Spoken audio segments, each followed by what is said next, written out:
Economy का backbone यानी कच्चा तेल और इसी के साथ नेचुरल गैस भी आजकल मार्केट के रेडार पर है। साल खत्म होने को है, इस पूरे साल के दौरान कच्चा तेल 100% से भी ज्यादा की तेजी दिखा चुका है। पिछले मात्र 15 दिन में कच्चा तेल करीब 15% चढ़ चुका है और ओपेक के फैसले के बाद भाव 10% उछल चुके हैं। रिटर्न के मामले में नेचुरल गैस भी पीछे नहीं है। इस साल करीब 60% की तेजी आ चुकी है। पिछले बार हमने देखा था सिर्फ 15 दिन में नेचुरल गैस करीब 30% उछल चुका है और फिलहाल 2 साल के ऊपरी स्तर पर कारोबार कर रहा है। ऐसे में आगे कैसा रहेगा कच्चे तेल और नेचुरल गैस का आउटलुक, ये हम जानेंगे अपनी इस खास पेशकश में।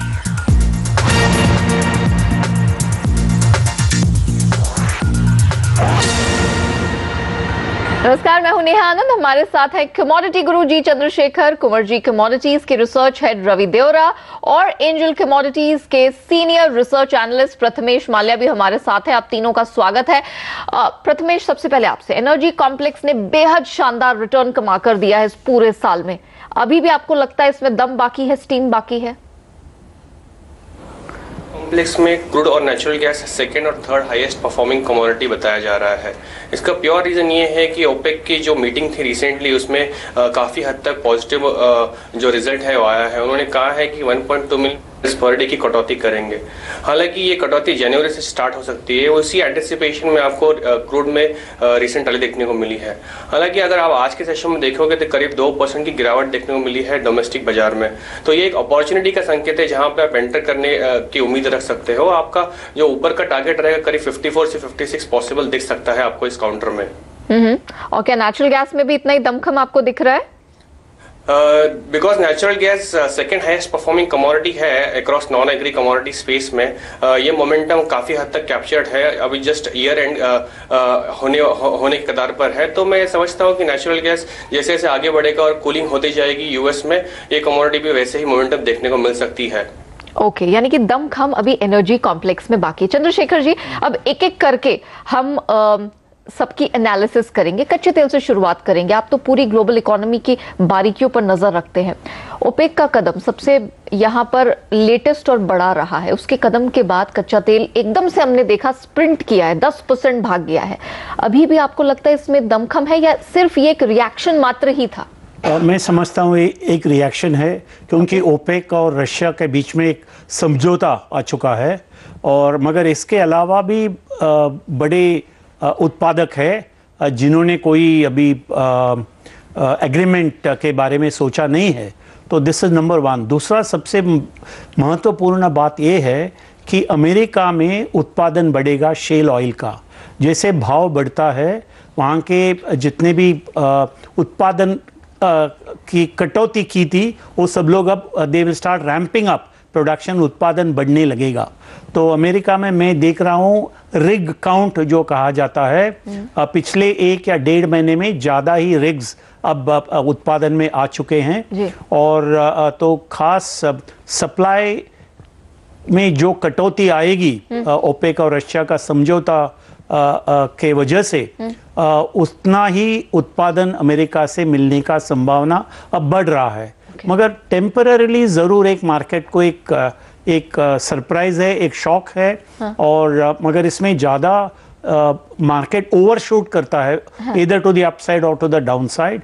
तो ये लेवल्स 3 या 6 महीने का जो हम टाइम फ्रेम देखेंगे तो these are not sustainable levels, क्योंकि production will be ramped up और सप्लाई सुधर जाएगा। ठीक है सर, आप इसको रिएक्शन, जी आप रिएक्शन मात्र इसको मानते हैं। लेकिन सर फिर मुझे ये बताइए, $40 का एक लेवल काफी समय से बतौर सपोर्ट कच्चे तेल ने होल्ड करके रखा और फरवरी से अब तक एक 100% का उछाल, क्या ये सिर्फ एक रिएक्शन मात्र पूरे साल रहा है? क्या इसके अपने फंडामेंटल्स कुछ नहीं रहे हैं कि इस तरह की तेजी देखने को मिली हो? नहीं, मैं इसको आप जो रिएक्शन बोल रहे हो $50 का जो 52, 53, 54 हो रहा है, वो एक टेम्परेरी रिएक्शन है। अगर हम ये पूरा साल का हम देखेंगे, मैं एक बताना चाहता हूँ। फरवरी महीने में मैंने एक सेमिनार किया था इंडियन मर्चेंट्स चेंबर में, जहाँ मैंने बताया कि in the last quarter of this year crude का भाव $45 हो जाएगा, जब फरवरी में $25 से $27 था।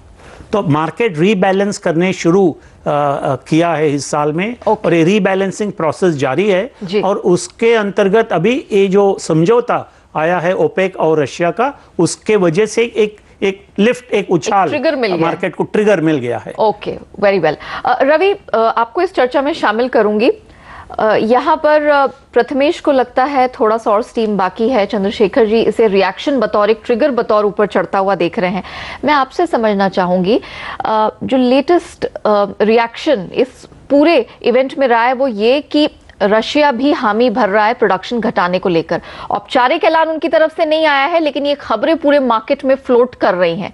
क्या कच्चे तेल के लिए रूस की हामी भरना और उत्पादन कटौती में एक हिस्सा बनना एक बड़ा ट्रिगर हो सकता है?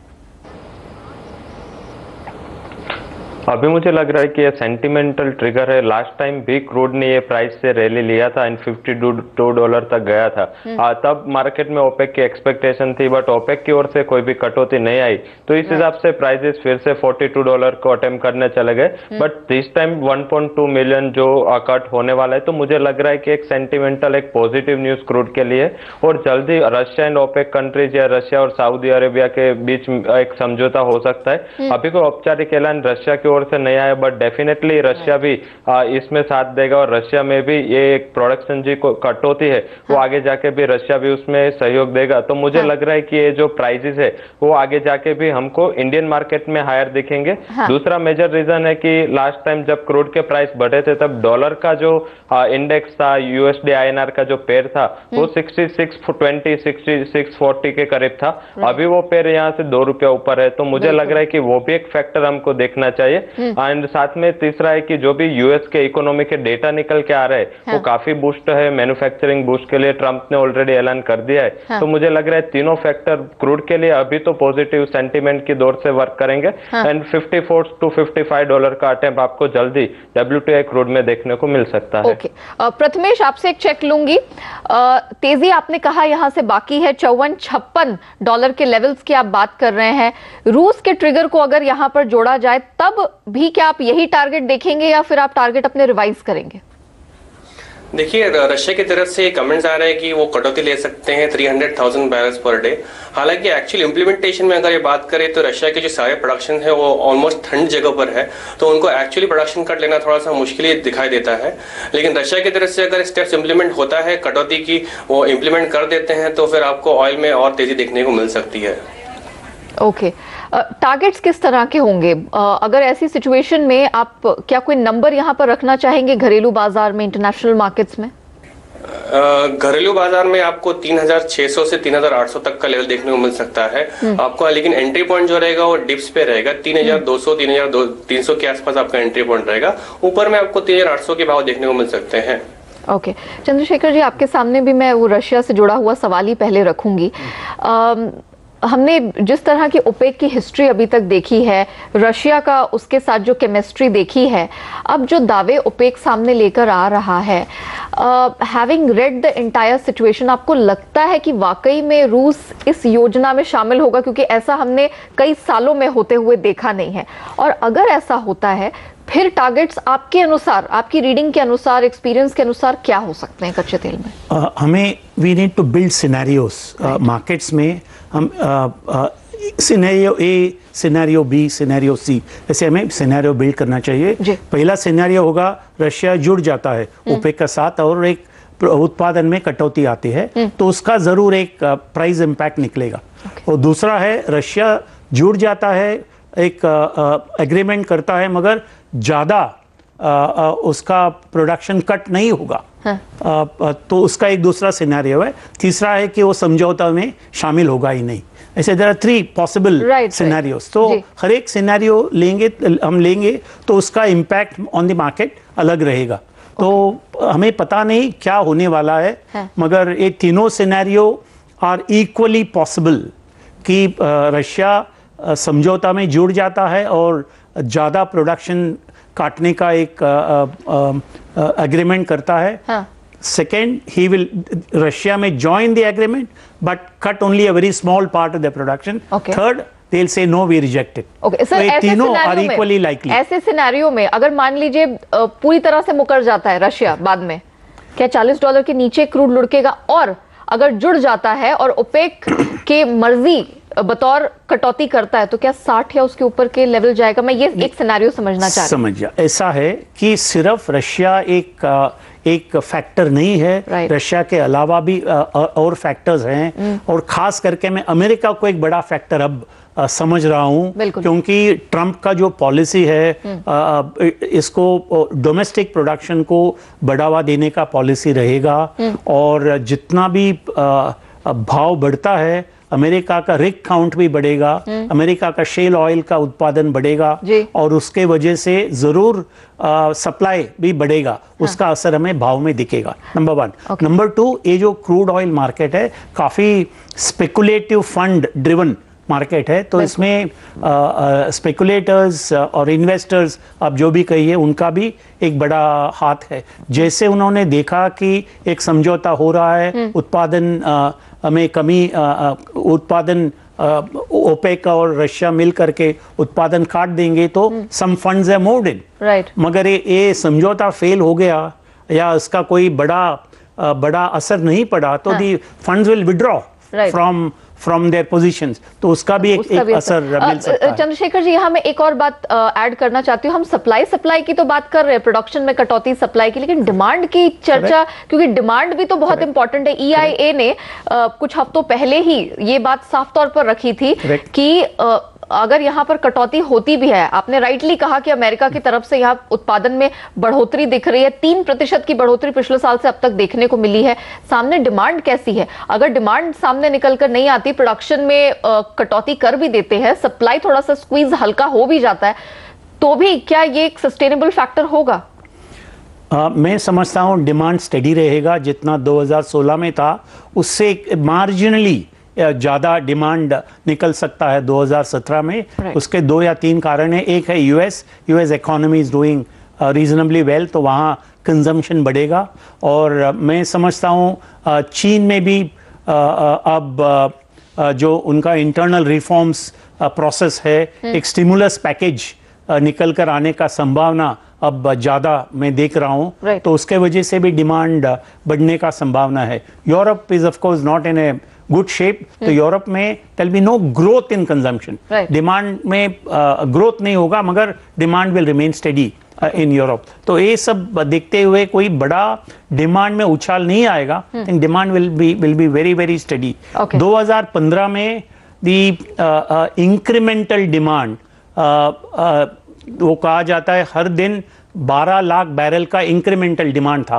मगर वो 2016 में जरा सा घट गया है, 10 लाख बैरल से भी नीचे है, मगर इट विल स्लाइटली रिबाउंड। 2017 में थोड़ा रिबाउंड करके शायद 1 million barrels a day will be the incremental demand for. चलिए, इसी नोट पर हम रुकते एक छोटे से ब्रेक के लिए, लेकिन बने रहिएगा हमारे साथ। ब्रेक के बाद जब लौटेंगे चर्चा जारी रहेगी और नेचुरल गैस की चाल आगे कैसी रहेगी इसको भी समझेंगे।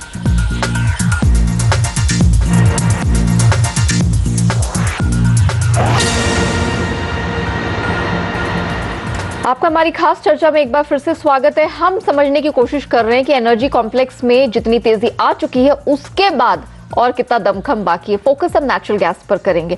चंद्रशेखर जी, साल 2005 के बाद पहली बार नेचुरल गैस का जो सालाना उत्पादन है वो घटने जा रहा है। आपको लगता है दाम और बढ़ेंगे? हाँ, जरूर। मैं समझता हूँ शॉर्ट टर्म में दाम बढ़ने का संभावना बढ़ गया है। इसके 2 या 3 कारण है। पिछले 6 या 7 साल में एक बेयर मार्केट में चल रहा था नेचुरल गैस, वो बेयर मार्केट अब खत्म हो चुका है और भाव बढ़ने लगे हैं और आगे जाकर के भी बढ़ने का संभावना है। इसका 3 कारण है। एक है कि पिछले 2 या 3 साल में ज़्यादा कुछ इन्वेस्टमेंट नहीं निकला है इन gas production. On the other hand demand काफ़ी स्टेडी चल रहा है। और तीसरा है, आगे हम 2 या 3 महीना जो सर्दी का मौसम है इन द नॉर्दर्न हेमिस्फीयर, तो मैं एकदम कड़ाके की सर्दी का इंतज़ार है सबको। क्योंकि ऑटम सीजन जो था उनका, फॉल, अमेरिका में जो फॉल कहते हैं, ऑटम सीजन काफ़ी माइल्ड था, मगर विंटर काफ़ी सीवियर होने का संभावना है। खास करके अभी भी साइबेरिया में the winter is very severe. तो वहाँ वो कहते हैं आर्कटिक ब्लास्ट, तो आर्कटिक एरिया, आर्कटिक सर्कल से एक blast, cold blast northern America में आने का संभावना है। हाँ। उसके वजह से इलेक्ट्रिसिटी का उत्पादन बढ़ेगा और natural gas is the feed stock for electricity production north America में। तो seasonal demand will play a role. Investment कम है, उत्पादन बढ़ नहीं रहा है और इन्वेंट्री कम हो रहा है। तो ये सब कारण है, फंडामेंटल रीजन, जिसके वजह से मैं समझता हूं एक उछाल मिलेगा नेचुरल गैस के भाव। प्रथमेश, आपने शो की शुरुआत में ही कहा था आपको नेचुरल गैस में लग रहा है एक तेजी रहेगी, लेकिन हम इंटरनेशनल एनर्जी एजेंसी डिपार्टमेंट के अगर आंकड़ों पर नजर डालें, पिछले 3 हफ्ते से लगातार इसके भंडार कम होते चले जा रहे हैं। हालांकि 1 महीने पहले के मुकाबले भंडार अभी भी काफी ज्यादा है। ऐसे में अब सीधा सवाल ये उठता है कि ये जो करंट तेजी है 240-42 के स्तर पर नेचुरल गैस है, ये तेजी टिकाऊ कितनी है? देखिए, सितंबर से देखोगे अगर नवंबर तक जो क्लाइमेट है वो काफी वार्म रहा है। अभी रिसेंटली लास्ट वीक में ही जो फोरकास्ट है वो थोड़े से ठंडे हुए हैं। क्लाइमेटिक प्रेडिक्शंस बता रहे हैं कि आने वाले हफ्ते में भी आपको ठंड जारी रहेगी। इसी के कारण आपको लास्ट 2-3 वीक्स में नेचुरल गैस की इन्वेंट्रीज में विड्रॉल देखने को मिला है। और अगर आने वाले हफ्तों में अगर इन्वेंट्री ऐसे ही विड्रॉल होती रहेगी तो नेचुरल गैस को काफी बूस्ट मिल सकता है इस पर्टिकुलर विड्रॉल से। हाँ, तो फिर ऐसी स्थिति में आप यहाँ से आउटलुक कैसा देख रहे हैं? ऑलरेडी 240 के पास के लेवल्स हैं, आप यहाँ से और कितनी तेजी देख रहे हैं, कंसिडरिंग द फैक्ट कि कमोडिटी काफी वॉलेटाइल है, बहुत झटके में उतार और चढ़ाव इसमें देखने को मिलते हैं? देखिए, यही की तरफ से एक फोरकास्ट आया है जहां पे उन्होंने कहा है कि 2015 में नेचुरल गैस का जो पोर्शन है इलेक्ट्रिसिटी जनरेट करने के लिए करीब 33% रहा है। 2016 में भी करीब 34% का कंट्रीब्यूशन माना जा रहा है इलेक्ट्रिसिटी जनरेशन के लिए। और एक्सपेक्टेशन यही है कि नेक्स्ट ईयर में जो कोल का कंट्रीब्यूशन है इलेक्ट्रिसिटी जनरेट करने के लिए वो कम हो सकता है। तो वो नंबर है 33% और 31%। 33% नेचुरल गैस कंट्रीब्यूशन होगा, 31% जो है कोल कंट्रीब्यूशन होगा। इसका क्लियर इंडिकेशन ये है कि natural gas as a commodity for electricity generation काफी अच्छी तरीके से यूज हो सकता है नेक्स्ट ईयर में। और आपको यही फंडामेंटल फैक्टर्स रहेंगे जो नेचुरल गैस आने वाले सर्दी में भी आपको काफी अच्छा भाव देखने को मिल सकता है। आपको डिप्स मिलेंगे 220-230 के आसपास, तो काफी अच्छी एंट्री पॉइंट बनती है आपकी। 200 रुपए का स्टॉप लॉस रहेगा डोमेस्टिक मार्केट्स में। आपको ऊपर में 280 और 300 के भाव देखने को मिल सकते हैं। रवि, घरेलू बाजार में आपका चेक लेना चाहूंगी नेचुरल गैस में, आप यहाँ से चाल किस तरह की देख रहे हैं? हाँ, मैं प्रथमेश की बात से पूर्णतः सहमत हूँ। मुझे भी लग रहा है कोई भी डिप होता है तो ये एक अच्छी अपॉर्चुनिटी है। दोनों एनालिस्ट के व्यू मैंने सुने, मैं एक और फैक्टर ऐड करना चाहूंगा। उसमें लास्ट जो पेरिस समझौता हुआ, जो सारे कंट्री से जो एग्री हुए क्लीन एनर्जी के लिए, तो मुझे लग रहा है कि आगे जाके कॉल एंड क्रूड का जो कंजम्पशन है उसके सामने नेचुरल गैस का कंजम्पशन काफी बढ़ेगा, जो एक क्लीन एनर्जी के एक सोर्स के रूप में देखा जा रहा है। तो मुझे लग रहा है कि इंडस्ट्रियल डिमांड भी एक अच्छी रहेगी। साथ में विंटर है, काफी सीवियर है यूएस में भी, जिस हिसाब से वेदर डिपार्टमेंट के जो भी रिपोर्ट्स आ रहे हैं, तो मुझे लग रहा है कि ये जल्दी 260 के लेवल अचीव करेगा। मैंने भी आपके शो में लास्ट टाइम जब भी शो होता था 160 के प्राइस पे हमने 260 का टारगेट दिया था। मुझे लग रहा है कि ऐसे ही फैक्टर रहे तो अभी 300 तक की रैली नेचुरल गैस के प्राइसेस में देखी जा सकती है। 300 तक की रैली दिखेगी। हम ब्रेक में जाने वाले, लेकिन उससे पहले 30 सेकंड का क्विक रिएक्शन चंद्रशेखर जी आपसे लेना चाहूंगी। हाँ बिल्कुल, ये जो इन्वेंट्री घट गया है उसका एक बड़ा उछाल मिला है भाव को। मगर इस और एक खास कारण है कि लैक ऑफ इन्वेस्टमेंट, जैसे मैंने पहले बताया। मगर अब इन्वेस्टमेंट अंदर आने लगा है नेचुरल गैस उत्पादन में, खास करके अमेरिका में गैस रिग काउंट बढ़ने लगा है। 80 रिग्स थे अगस्त महीने में, अभी 115 या 120 रिग हो चुके हैं नवंबर में। फिर उसके वजह से उत्पादन भी बढ़ेगा, मगर इन्वेंट्री कम होते जा रहा है। अगर आगे जाकर के मार्च का बाद मैं समझता हूं इन्वेंट्री घटेगा नहीं मगर बढ़ेगा due to seasonal factors. Alright, चलिए कंसेंसस फिलहाल यही निकल कर आ रहा है कि कच्चे तेल में भी हाँ बहुत सारे इफ्स एंड बट्स हैं, लेकिन कच्चे तेल और नेचुरल गैस दोनों में आगे चल के भी तेजी देखने को मिलेगी। लेकिन रणनीति आपको क्या अपनानी है, किससे आपका रिस्क रिवॉर्ड रेशियो बेहतर बैठेगा, ये हम समझेंगे एक छोटे से ब्रेक के बाद।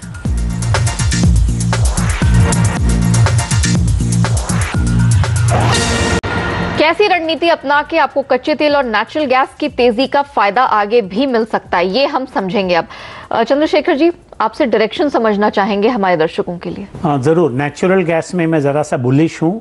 अब कोई भी इसमें इन्वेस्ट करेगा, निवेश करेगा, तो 2 या 3 महीने में एक अच्छा रिटर्न मिलने का संभावना मैं देख रहा हूँ। मगर फरवरी महीने के बाद जरूर एक करेक्शन आएगा बिकॉज ऑफ सीजनल फैक्टर्स, तो होल्ड इट फॉर 2 मंथ्स और 2.5 3 मंथ्स और बाद में बेच देना चाहिए। चलिए स्पेसिफिकली कच्चे तेल नेचुरल गैस में क्या करें प्रथमेश? कच्चे तेल में आपको 3,350 3,400 के रेंज में आपको बाय करना चाहिए। आपका स्टॉप लॉस रहेगा 3,100 का, आपको ऊपर में 3,600 से 800 के भाव दिख सकते हैं। नेचुरल गैस में भी आपको बाय करने की रणनीति रहेगी 220 210 के रेंज में आपको बाय करना, 220 से 230 के रेंज में बाय करना संभावित है। 200 का स्टॉप लॉस रहेगा, ऊपर में 260 से 280 के टारगेट देखने को मिल सकते हैं। ये दोनों जो आपने रणनीति सुझाई है, ये किस तरह के ट्रेडर्स के लिए कितना टाइम फ्रेम देना होगा इसे? करीब 1.5 से 2 महीने का टाइम फ्रेम मैं समझता हूँ, जहाँ पे ठंड बढ़ सकती है और अकॉर्डिंगली आपको इस प्राइस में ट्रजेक्टरी आ सकती है। प्राइस ट्रजेक्टरी में मूवमेंट दिख सकता है। रवि, आपके हिसाब से कैसा आउटलुक रहेगा? रणनीति क्या अपनाकर चली जा सकती है? हाँ, मुझे लग रहा है नेचुरल गैस में short term means 15 to 20 days के लिए यहाँ से बाय करना है। 223.50 का स्टॉप लॉस लगाना है एंड टारगेट हमारा रहेगा, first target for 15 to 20 days is 258 and short term player जो लोग 2 महीने के लिए रुकना चाहते हैं उसका टारगेट होगा 280। दूसरा कॉल क्रूड ऑयल में रहेगा, क्रूड ऑयल 3370 के करीब बाय करना है। स्टॉप लॉस जिसका रहेगा 3198 एंड टारगेट रहेगा 3800। क्रूड का टारगेट 1.5 महीने के लिए, तो दोनों स्ट्रेटेजी से जो 1.5 से 2 महीने तक बुलिश ही रहेगी। ऑलराइट, यानी कि 1.5 से 2 महीने के लिहाज से, यानी कि नए साल में जाते जाते एनर्जी पैक से आपको बेहतरीन तोहफा मिलने वाला है कच्चा तेल नेचुरल गैस। आप 1.5 से 2 महीने के लिहाज से इन रणनीतियों को अपनाएंगे तो आगे भी बहुत बेहतरीन मुनाफा आपको देखने को मिल सकता है।